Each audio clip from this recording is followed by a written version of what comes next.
Inaanyayahan ng mga repatriated overseas Filipino workers na makilahok sa bayanihan para sa Balikbayang Manggagawa Job Fair para makapagsimulang muli. Samantala, nabalot naman ng ngiti ang isinagawang bowling event sa Japan para ipagdiwang ang diplomatic ties ng Pilipinas at ng nasabing bansa. Yan ang ulat ni Jayco Cruz. Nagkaisa at nagsaya ang Filipino community sa isinagawang bowling event sa Japan na katawang ang mga ahensya ng pamahalaan at mga partner organization.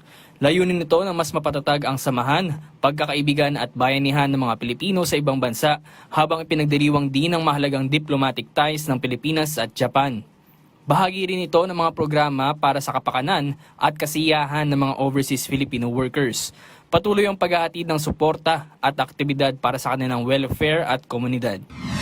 Ligtas nang nakauwi sa Pilipinas ang 18 overseas Filipino workers mula Kuwait bilang bahagi ng patuloy na repatriation program ng pamahalaan. Agad silang sinalubong at binigyan ng tulong ng mga ahensya ng gobyerno para matiyak ang kanilang kaligtasan at maayos na pagdating. Kabilang sa natanggap nila ang medical assistance, financial aid at tulong sa pag-uwi sa kanilang mga lalawigan.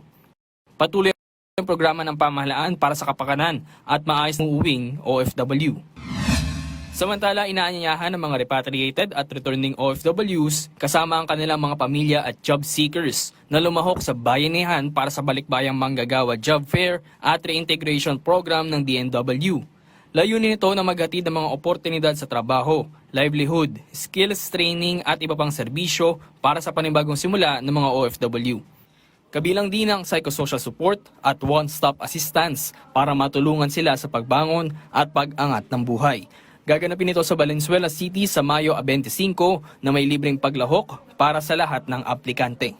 Jayco Cruz para sa Pambansang TV sa Bagong Pilipinas.